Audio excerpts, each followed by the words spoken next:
So we're from Marauders, formerly Marple Marauders, established in 2003, and our new jazzy logos. Looks great. Yeah, slightly less faded than the old ones. And they fit me. And they fit you. And they're not like Lycra. Yeah. So we actually brought two teams this year. So we've got the A team, and it was the first team and the A team, but they've changed to the Fluffy and the A team. Which is more insulting for us, I think, than... Yeah. Yeah, absolutely. I think that's more of a dig at us than... Yeah. So our team, it's Tom, myself, Darren Palmer, who hasn't been massively active recently, and Nige, who's my tournament wife, so he goes everywhere. Polishes your balls, packs your models up. Yeah, absolutely. Cheeky thumb. Wow.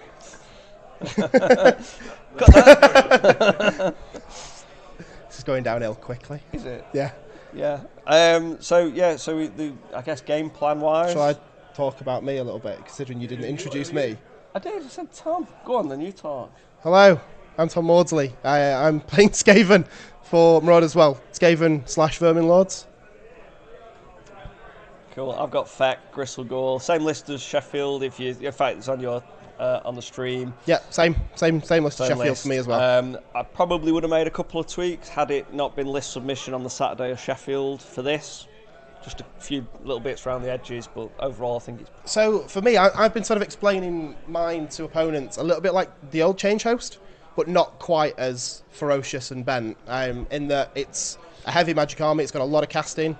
It's not got as much movement as the Change Host, but it can teleport casters into range. So you've got a lot of short range spells that do a lot of damage, but they're 13-inch range. So you've got to use your Skiff Leaps from the Greyseer and the Deceiver, not on themselves, but on the other casters to get them in range. And then because a lot of tournaments at the moment aren't using the realm spells, or they're only using potentially one of the spells, I've had to spend a good few hundred points on endless spells. So I've got Geminids, Warp Lightning Vortex, because it's the best thing in the book. Soul Snare Shackles, which again combos really well with the Vortex. Vermintide, which is great, large base, blocks some movement, does some mortal wounds. And then Quicksilver Swords, which is just the last 20 points, which is a bit of a, in case of emergency, break glass sort of spell, because you really don't want that coming back at you, because you're chaos, so it's hitting you doubly as hard as everybody else. But to be honest, with the teleporting and the moving around of the wizards, you can mitigate actually where it can go, and you can be out of range of it quite quickly. So that's and then 3 times 20 clan rats and a warp lightning cannon, because I need the clan rats. Battle line, right? Battle line, yeah, who needs it? I don't get monsters as battle line. No, I've not got monsters battle line, to be fair. So you could. It's out of the same list, so it's a Ghoul Patrol to get my drops down, General striking first, and then I've gone for the Doppelganger on the Zombie Dragon King, which won that last game.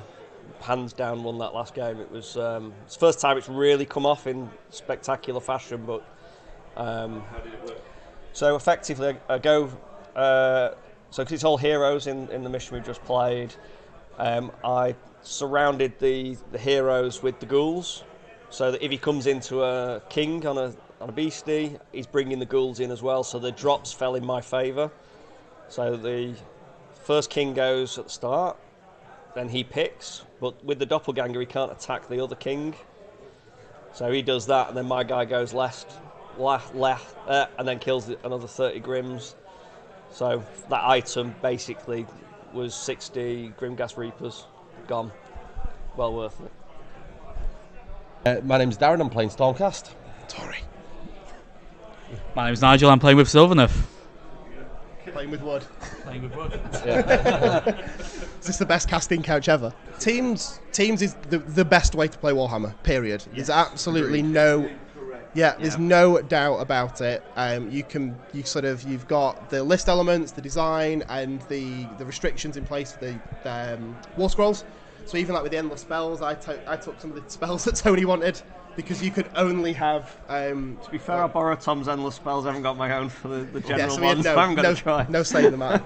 And as well, you get to play with 3 of your best mates, or 2 of your best mates and Darren, and you know you get to spend a weekend with them, and you know there's an element of not having to play club mates as well.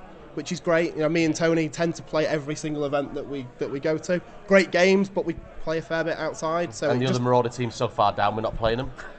There's no chance. first round grudge next year. Hi guys, if you're watching. But yeah, teams is if every event was a team event, I think I'd prefer it, to be perfectly honest. I just think it just adds so much more of a dynamic. Like Darren has, he's not going to mind me saying it, lost all his games, but the list that we gave him was designed for the secondaries for the pack.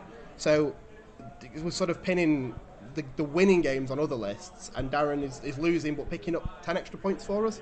So every single game that has just sort of put us a little bit further up in the pairings. It just tips you into the next bracket. So we've never, until this morning, we haven't capped any of our opponents' teams. We've got 2 or 3 wins, which means we've sailed a little bit under the radar. And then this morning we've got the big cap, so we should be up there. Yeah.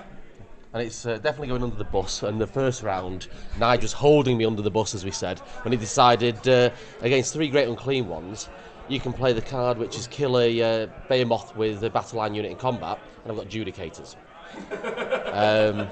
So that wasn't happening. It's doable. Yeah. It's never going to happen. Stab him. Did you do it? Didn't even kill one with shooting, never mind combat. It's never going to happen with that attitude. No.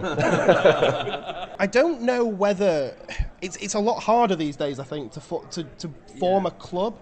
So obviously we've been as a club for 15 years, nearly 16 years, and that was before the days of big gaming centres and things like that, where you, in order to play at weekends or play it in an evening, you needed to find an independent venue, you know, and you needed a club with a committee and sort of get that real group feel. And for the most part, everyone that's here this weekend has been with us near enough since a good 10, 12 years. So it's, you know, we've been playing games together and Warhammer for for quite a while. In order to sort of replicate, I think it's purely just going to the same events with the same people over and over again. And especially for a team event, you learn each other's play styles. So you can not only list versus list, you can play into how people play as well.